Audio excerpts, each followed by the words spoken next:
Hello friends, welcome to रोजगार algorithm. जैसा आप सभी जानते हैं कि हमारा आर ओ के पेपर बहुत ही जल्द होने वाला है, तो उसके लिए हमने प्रीवियस ईयर क्वेश्चंस की सीरीज स्टार्ट करी है। तो हमने पिछले वीडियो में देखा था क्वेश्चन नंबर 40 तक। आज उसके आगे से चलते हैं और नेक्स्ट क्वेश्चन देखते हैं। बैंक के लेन देन में पिन PIN का अभिप्राय क्या है? Option A postal index number, बिल्कुल गलत है, ये नहीं होता है। बी है परमानेंट आइडेंटिफिकेशन नंबर, नहीं, ये भी गलत है आपका। ऑप्शन सी देखते हैं, पर्सनल आइडेंटिफिकेशन नंबर, ठीक है। तो ये पिन का जो फुल फॉर्म होता है वो होता है पर्सनल आइडेंटिफिकेशन नंबर, ठीक है, ये आप याद रखेंगे। तो हमारा ऑप्शन नंबर सी बिल्कुल सही हो जाएगा। चलते हैं नेक्स्ट क्वेश्चन पे। निम्नलिखित में से किस संगठन ने वर्ष 2023 में वाराणसी को अपनी पहली पर्यटन और सांस्कृतिक राजधानी घोषित किया? ऑप्शन ए शंघाई सहयोग संगठन, B G20, C ASEAN and D UNESCO. तो हमारा हो जाएगा इसका ऑप्शन नंबर ए शंघाई सहयोग संगठन। चलते हैं नेक्स्ट क्वेश्चन पे। नीचे दो कथन दिए गए हैं, ठीक है, ये असर्शन रीजन का क्वेश्चन है, तो हम कथन देख लेते हैं। भारत में लवणीय मिट्टी फसलों की खेती के लिए उपयुक्त नहीं है, ठीक है, ये बिल्कुल सही बात है कि हमारे भारत में जो लवणीय मिट्टी होती है वो फसलों के लिए उपयुक्त नहीं होती है, ठीक है। कारण देख लेते हैं इसका। लवणीय मिट्टी में नमक की मात्रा अधिक होती है और जिसका मुख्य कारण शुष्क जलवायु और खराब जल निकासी है, ठीक है, बिल्कुल सही बात है। तो ये आपका कथन बिल्कुल सही हो जाएगा और जो कारण है वो भी सही है और सही एक्सप्लेनेशन भी है, तो ये आपका हो जाएगा ऑप्शन नंबर सत्य, किंतु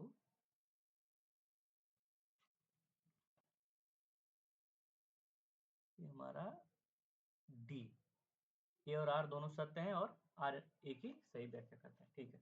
नेक्स्ट क्वेश्चन पे चलते हैं।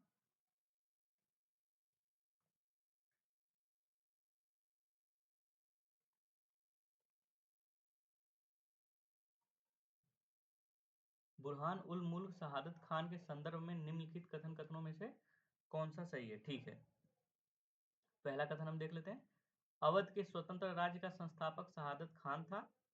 और दूसरा कथन है, उसने सैयद बंधुओं के विरुद्ध षड्यंत्र में भाग लिया था। तो ये आपका दोनों कथन बिल्कुल सही है, तो ये आपका ऑप्शन हो जाएगा केवल दो, एक और दो दोनों, ठीक, तो ऑप्शन बी बिल्कुल सही हो जाएगा आपका, ये दोनों कथन सही है। चलते हैं नेक्स्ट क्वेश्चन पे। ये भी एसेंशियल रीजन का है, देख लेते हैं, ठीक है। भारत में रबी फसलों की खेती मुख्य रूप से पंजाब और हरियाणा जैसे उत्तर पश्चिमी राज्यों में की जाती है, ठीक है, ये बिल्कुल सही बात है। हम भारत में हमारे रबी की फसलें जो होती हैं वो मुख्य रूप से पंजाब और हरियाणा में की जाती हैं। कारण देख लेते हैं। इन राज्यों में रबी फसलों की सफलता सर्दियों के दौरान पश्चिमी उष्णकटिबंधीय चक्रवातों के कारण होने वाले बारिश पर निर्भर करती है, नहीं, ठीक, ये कारण बिल्कुल गलत है। तो ये हमारा बस कथन सत्य हो जाएगा, तो हमारा ऑप्शन कौन सा हो जाएगा? ए आर दोनों सत्य है, नहीं ये नहीं होगा। बी ए सत्य है किंतु आर सत्य है, ये भी नहीं होगा। सी ए सत्य है किंतु आर सत्य, ठीक है, तो ऑप्शन नंबर सी हमारा बिल्कुल सही हो जाएगा।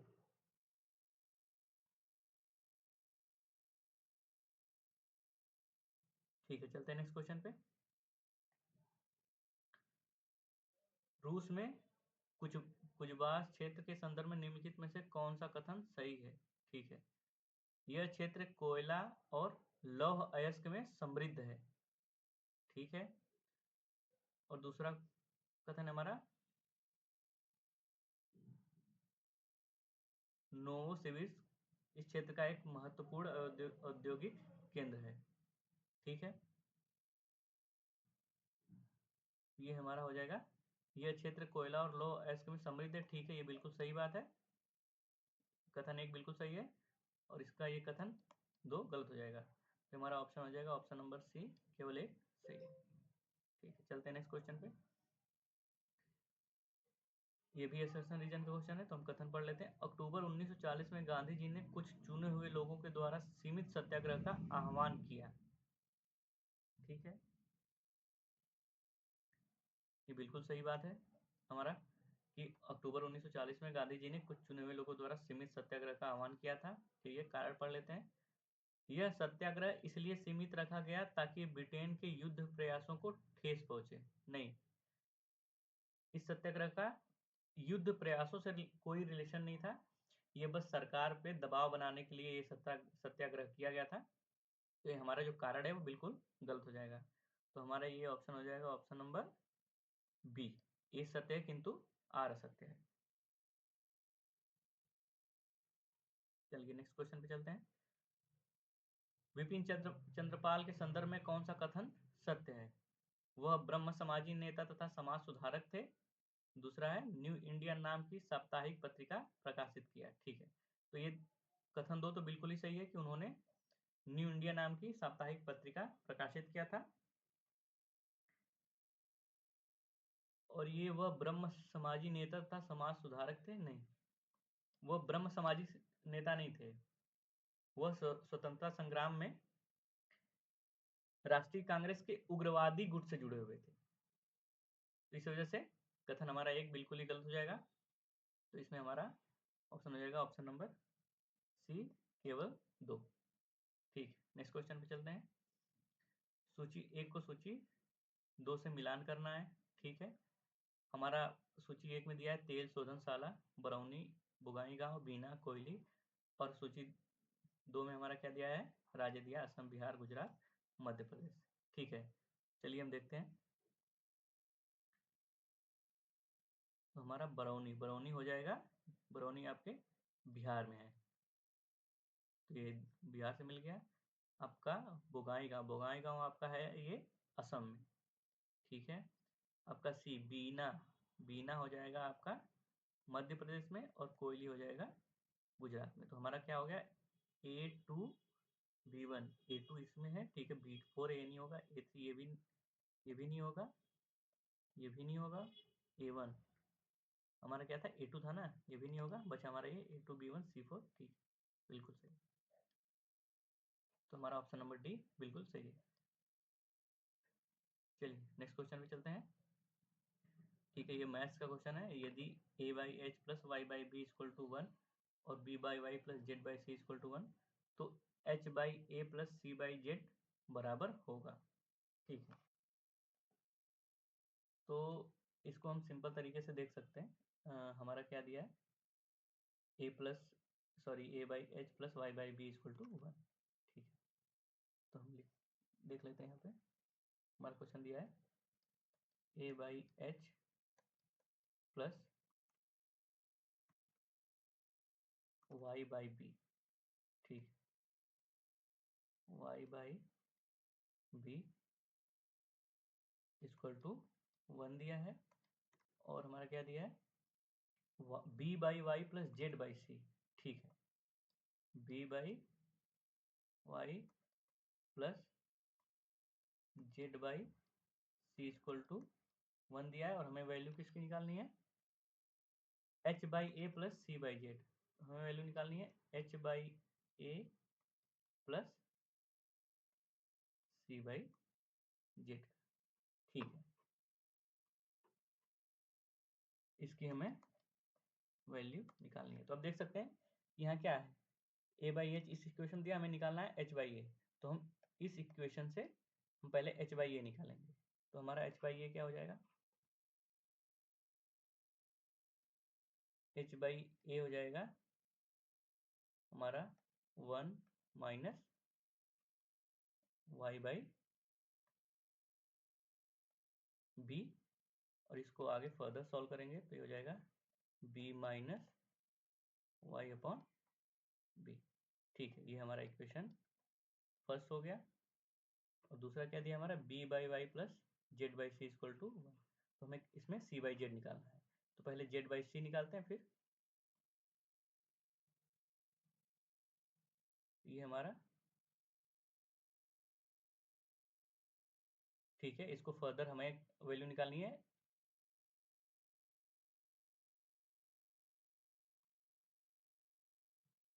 ओके सॉरी, ये A/S था। ठीक, हमें वैल्यू निकालनी थी H/A की। तो हमारा H/A क्या हो जाएगा? ठीक उल्टा इसका, B/B माइनस Y। तो हमारा इक्वेशन नंबर 1 ओम, ये हो जाएगा। अब हमें दिया है Z/C इक्वल टू 1 माइनस हो जाएगा, ठीक है, B/Y, ये हो जाएगा Z/C equal to Y minus B upon Y, और हमें वैल्यू निकालनी है किसकी, C/Z की। तो ये हो जाएगा Y upon Y minus B। ये हमारा हो जाएगा इक्वेशन नंबर 2। ठीक है, अब हम इन दोनों को ऐड कर देंगे, हमें निकालना क्या है, H/A प्लस C/Z। तो इक्वेशन 1 एंड 2 को हम क्या करेंगे, ऐड कर देंगे। तो हमारा हो जाएगा H/A plus C/Z equal to, हमारी वैल्यू क्या आई थी, B/B माइनस Y। ये हो जाएगा B/B माइनस Y प्लस इसकी वैल्यू आई थी Y/Y माइनस B। ठीक है, तो आप देख सकते हैं कि ये B माइनस वाई है और ये हमारा Y माइनस B है। तो अगर इसमें से हम माइनस बाहर ले लें तो ये भी B माइनस वाई बन जाएगा। तो हमारा इक्वेशन बन जाएगा B upon B minus Y minus Y upon B minus Y. ठीक है, अब हम इसको फर्दर सॉल्व करेंगे। तो नीचे के हमारे डिनोमिनेटर सेम है, तो ये हमारा हो जाएगा B minus Y upon B minus Y, दोनों कट जाएंगे तो हमारा वैल्यू आएगा 1। ये हमारा आंसर हो जाएगा। तो देख लेते हैं, ये हमारा B, option number 1, option number B एक बिल्कुल सही है। चलिए चलते हैं नेक्स्ट क्वेश्चन पे।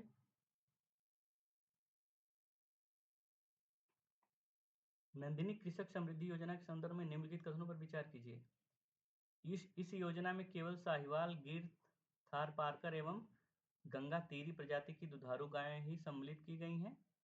तो कथन 2 है, लाभार्थी के पास गोपालन का कम से कम 1 वर्ष का अनुभव होना चाहिए। ठीक है, तो इसमें हमारा केवल हमारा ऑप्शन नंबर, सॉरी, कथन नंबर 2 सही है। ये कथन 1 गलत हो जाएगा, तो हमारा ऑप्शन हो जाएगा ऑप्शन नंबर बी, केवल 2।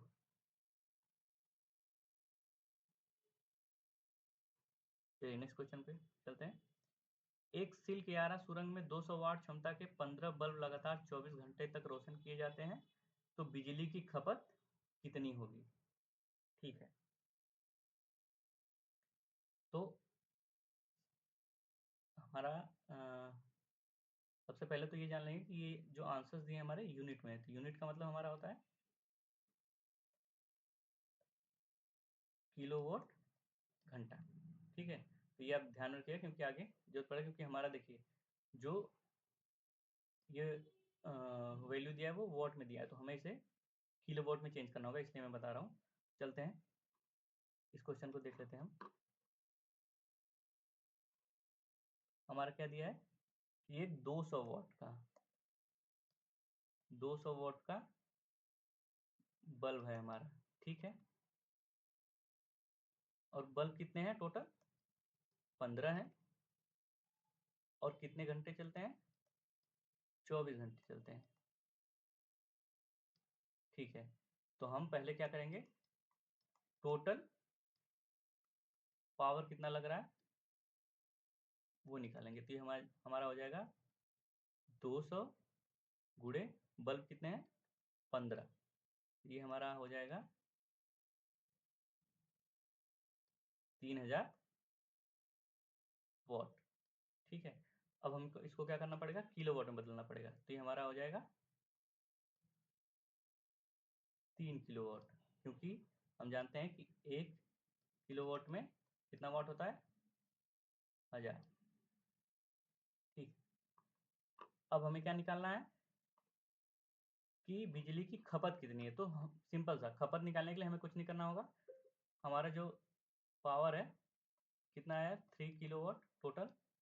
इसको जो समय है उसमें मल्टीप्लाई कर देंगे, कितना हमारा चल रहा है 24 घंटे, तो ये हमारा हो जाएगा कितना 72 किलोवाट घंटा, और इसी को हम क्या कहते हैं यूनिट कहते हैं। तो ये हमारा आंसर हो जाएगा 72। चलिए देखते हैं, तो ये हमारा ऑप्शन नंबर बी 72 बिल्कुल सही है। चलते हैं नेक्स्ट क्वेश्चन पे। निम्नलिखित मुगल शासकों पर विचार कीजिए तथा उनको कालक्रमानुसार व्यवस्थित कीजिए। ठीक, फर्रुखसियर, जहांदार शाह, बहादुर शाह और मोहम्मद शाह। तो ये आपका हो जाएगा, सबसे पहले आएगा ये मोहम्मद शाह, ठीक है, फिर आपके जहांदार शाह होंगे दूसरे नंबर पे, फिर आपके तीसरे नंबर पे आएंगे फर्रुखसियार, और चौथे पे आपके बहादुर शाह। तो ये आपका हो जाएगा 4213। तो 4444 हमारा सी में ही है, 4213 सी ऑप्शन बिल्कुल सही हो जाएगा। चलिए चलते हैं नेक्स्ट क्वेश्चन पे। सूची 1 को सूची 2 से सम्मिलित कीजिए। ठीक है,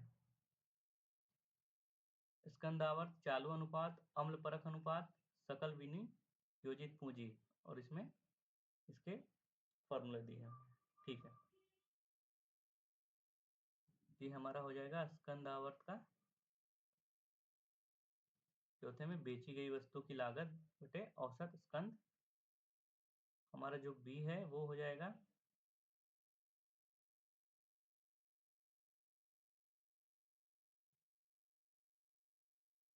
चालू संपत्ति बटे चालू दायित्व, ये आपका चालू अनुपात हो जाएगा। हम आप सी देखते हैं अम्ल परख अनुपात, तो ये आपका हो जाएगा तरल संपत्ति बटे चालू दायित्व, और आपका डी क्या बचा तीसरा बी हो जाएगा। तो आपका ऑप्शन क्या हो जाएगा A4B1। A4B1 देखिए किसमें है A4B1, ठीक है A4B1 और किसी में नहीं है, इसमें भी नहीं है, इसमें भी नहीं है, इसमें भी नहीं है, तो हम शुरू के दो से ही जान जाएंगे कि हमारा ऑप्शन नंबर ए बिल्कुल सही है।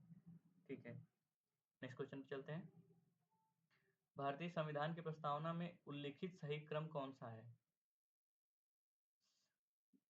कौन कौन से देखने में, पहला है समाजवादी, पंथ निरपेक्ष, संपूर्ण प्रभुत्व संपन्न, लोकतंत्रात्मक। बी ऑप्शन हमारा है संपूर्ण प्रभुत्व संपन्न, समाजवादी, पंथ निरपेक्ष, लोकतंत्रात्मक। सी हमारा पंथ निरपेक्ष, समाजवादी, संपूर्ण प्रभुत्व संपन्न, लोकतंत्रात्मक, और हमारा डी है संपूर्ण प्रभुत्व संपन्न, पंथ निरपेक्ष, समाजवादी, लोकतंत्रात्मक। ये आपका हो जाएगा संपूर्ण प्रभुत्व संपन्न, समाजवादी, पंथ निरपेक्ष, लोकतंत्रात्मक। तो आपका ये ऑप्शन बिल्कुल सही आएगा, ये एकदम सही क्रम है, तो इसको आप ध्यान रखिएगा। चलिए नेक्स्ट क्वेश्चन पे देखते हैं। पंचायती राज के संदर्भ में कौन सा कथन सही है? ठीक है, ए पंचायत समिति और जिला परिषद प्रत्यक्ष निर्वाचित सदस्यों से गठित होते हैं। बी पंचायत स्तर चुनाव लड़ने की न्यूनतम आयु 18 वर्ष है। सी पंचायती राज संस्थाओं का चुनाव राज्य चुनाव आयोग के पर्यवेक्षण में होता है। डी उपयुक्त में से कोई नहीं। ये आपका ये बिल्कुल सही है कि पंचायती राज संस्थाओं का चुनाव राज्य चुनाव आयोग के पर्यवेक्षण में होता है। ठीक है, बी क्या है पंचायत स्तर चुनाव लड़ने की न्यूनतम आयु 18 नहीं, हमारे यहाँ पंचायत स्तर चुनाव लड़ने की जो न्यूनतम आयु है वो है 21 वर्ष, ये आप याद रखेंगे। और पहला कह दिया पंचायत समिति और जिला परिषद प्रत्यक्ष निर्वाचित सदस्यों से गठित होते हैं, नहीं, जिला परिषद और जो पंचायत समिति होती है इन निर्वाचित तो होते हैं, बट ये प्रत्यक्ष, मतलब इसमें जो आम पब्लिक है वो वोट नहीं करती, ये अप्रत्यक्ष रूप से होते हैं, तो ये आप याद रखिएगा। ये प्रत्यक्ष नहीं होते, ठीक है, तो हमारा ये भी गलत, ये भी गलत, हमारा सी बिल्कुल सही हो जाएगा। चलिए चलते हैं नेक्स्ट क्वेश्चन पे। एगमार्क के संबंध में निम्नलिखित कथनों में से कौन सा सही है? पहला, एगमार्क कृषि उत्पादों की गुणवत्ता का सूचक है। दूसरा, एगमार्क का प्रमाण पत्र भारतीय खाद्य निगम द्वारा जारी किया जाता है। तो ये आपका हो जाएगा, पहला तो बिल्कुल सही है कि एगमार्क कृषि उत्पादों की गुणवत्ता का सूचक है। दूसरा है एक मार्क का प्रमाण पत्र भारतीय खाद्य निगम द्वारा जारी किया नहीं, ये बिल्कुल आपका गलत हो जाएगा। तो हमारा ऑप्शन नंबर बी केवल एक बिल्कुल सही है। चलते हैं नेक्स्ट क्वेश्चन पे। उत्तर प्रदेश के संदर्भ में निम्नलिखित कथनों में से कौन सा सही है? ठीक है, उत्तर प्रदेश के 9 आर्थिक क्षेत्रों में बांटा गया। ठीक है, उत्तर प्रदेश 9 आर्थिक क्षेत्रों में बटा है। दूसरा है उत्तर प्रदेश में 11 कृषि जलवायु क्षेत्र हैं।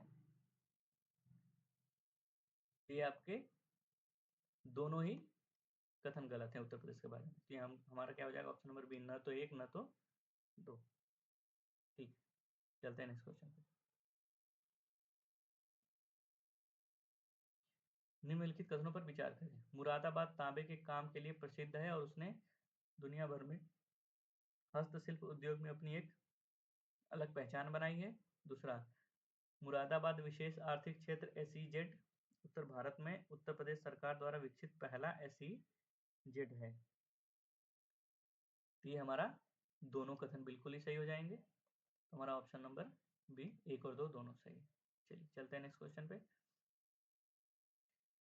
नीचे दो कथन दिए गए हैं, एक को अभिकथन और दूसरे को कारण कहा गया। ठीक है, हमारा असर्शन रीजन क्वेश्चन है। जौनपुर को सिराजे हिंद के नाम से जानते हैं।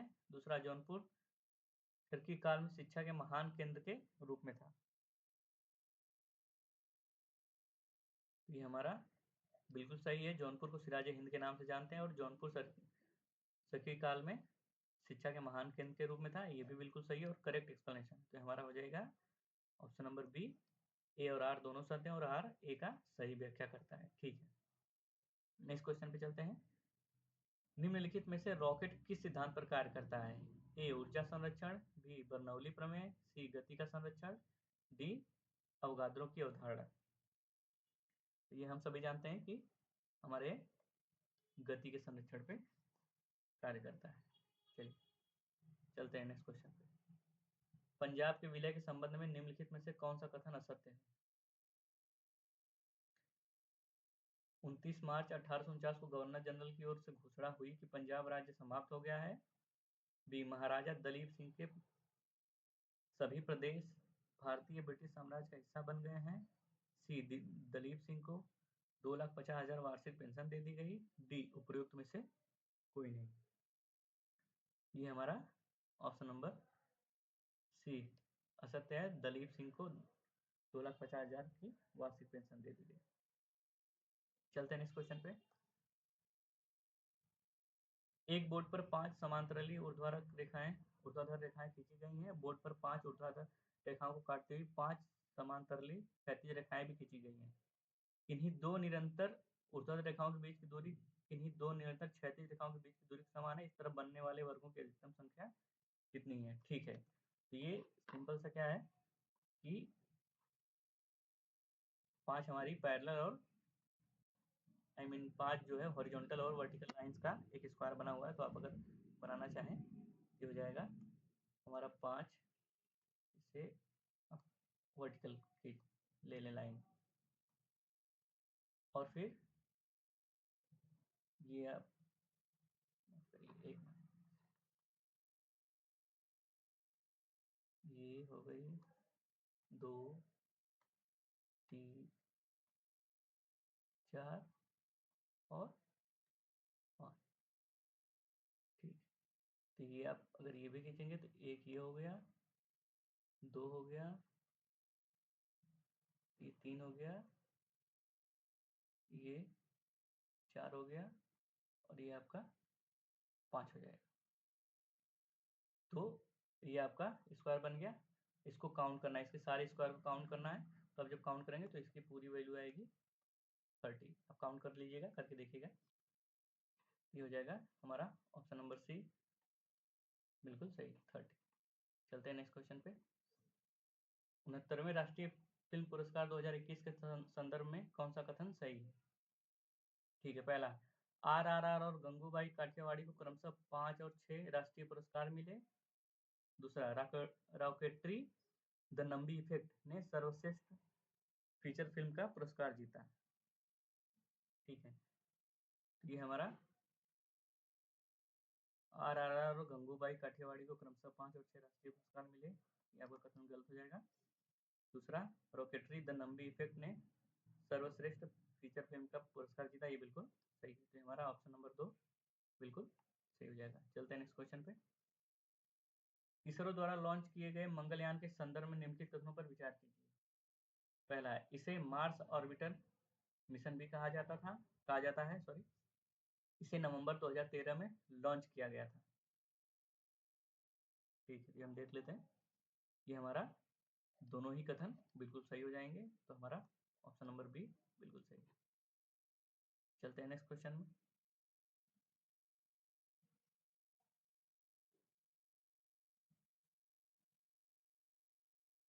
निम्नलिखित कथनों में से कौन सा सही है? ठीक है, आईटीसी का मतलब किसी पंजीकृत व्यक्ति द्वारा प्राप्त वस्तुओं और सेवाओं या दोनों की आपूर्ति पर इनपुट टैक्स क्रेडिट है। दूसरा है, आईटीसी की पात्रता जो इस प्रकार हो सकती है: कर योग्य आपूर्ति, गैर कर योग्य आपूर्ति, शून्य रेटेड आपूर्ति। चलिए देखते हैं। इसका आपका दूसरा ऑप्शन बिल्कुल गलत हो जाएगा। हमारा कथन एक सही है। हमारा आंसर क्या हो जाएगा? ऑप्शन नंबर डी केवल एक सही। चलते हैं नेक्स्ट क्वेश्चन पे। निम्नलिखित कथनों, ठीक है, ये भी हमें बताना है कौन सा गलत है, ये ध्यान रखिएगा। बहुत बार ये गलती होती है कि हम जनरली सही सही कथन वाले देखते जाते हैं और हमें पहला ही कोई सही मिला, हम टिक मार के निकल लिए। लेकिन क्वेश्चन को बहुत ध्यान से पढ़ें, अगर गलत दिया है तो इस पर ज़्यादा ध्यान देने की जरूरत है। ठीक है, तो हमें इसमें बताना है कि कौन सा गलत है।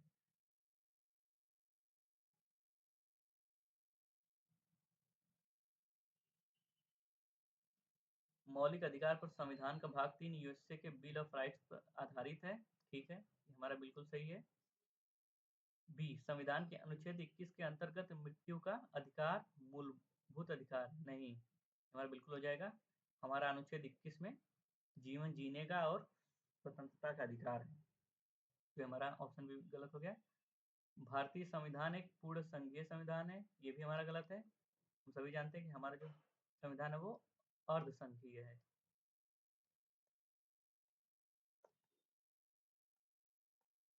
ठीक है, डी, भारतीय संविधान के अनुसार मूलभूत अधिकारों को हटाया जा सकता है, ये भी गलत है। हमारे संविधान में कभी भी मूलभूत अधिकारों को हटाया नहीं जा सकता। हम इसे निलंबित या प्रतिबंधित कर सकते हैं, लेकिन हटा नहीं सकते। ये हमारा डी, तो हमारा हो जाएगा बी सी डी, ये तीनों गलत हैं। ठीक है, ऑप्शन नंबर डी बिल्कुल सही है। चलते हैं नेक्स्ट क्वेश्चन पे। सूची ए को सूची 2 से मिलाना है। ठीक है, अकादमी का नाम है और दूसरे में स्थापना वर्ष है। ये हमारा राज्य ललित कला अकादमी, ये हमारा हो जाएगा 1962 में बना था, स्थापना वर्ष था इसका। दूसरा है उत्तर प्रदेश संगीत नाटक अकादमी लखनऊ, ये हमारा हो जाएगा, ये 1963 में बना था। सी, भारतीय नाट्य अकादमी लखनऊ, ये आपका 1975 में बना था। और हमारा डी, अयोध्या शोध संस्थान, ये हो जाएगा 1986। तो हमारा ए का 4, ठीक है, ए का 4 दो ऑप्शन है। बी का 3 है, ठीक है, बी का 3 दोनों ऑप्शन है।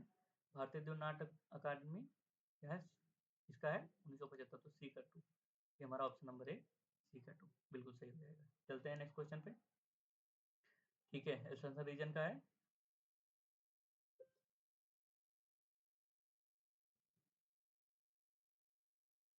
संविधान संघ की कार्यपालिका शक्ति है भारत के राष्ट्रपति में निहित करता है। ठीक है, कारण देख लेते हैं। भारत का राष्ट्रपति राज्य का संवैधानिक प्रमुख होता है। ठीक है, ये हमारा कथन दोनों बिल्कुल ही सत्य हैं, लेकिन ये इसकी व्याख्या नहीं है सही। तो हमारा हो जाएगा क्या, ए और आर दोनों सत्य हैं, किंतु आर ए की सही व्याख्या नहीं करता। ठीक है, तो ऑप्शन नंबर बी हमारा बिल्कुल सही हो जाएगा। चलते हैं नेक्स्ट क्वेश्चन पे। अफ्रीका में विक्टोरिया जलप्रपात के संदर्भ में निम्नलिखित में से कौन सा कथन सही है? यह जाम्बिया और मोजाम्बिक की सीमा पर अवस्थित है। दूसरा, यह जाम्बेजी नदी पर स्थित है। ठीक है, नीचे दिए गए कोड का उपयोग कर सही उत्तर का चयन करें। केवल 1, केवल 2, 1 और 2 दोनों, ना तो 1 ना तो 2। ठीक है, तो ये हमारा हो जाएगा केवल 2। हमारा दूसरा ऑप्शन बिल्कुल सही है, ये पहला गलत है। मूंजापी की सीमा पर अवस्थित नहीं है। तो ये हमारा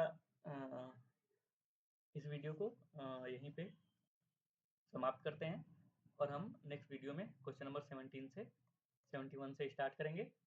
तब तक के लिए धन्यवाद। और अगर आप इस चैनल पे नए हैं तो चैनल को सब्सक्राइब करें। वीडियो अच्छी लगी हो तो वीडियो को लाइक करें।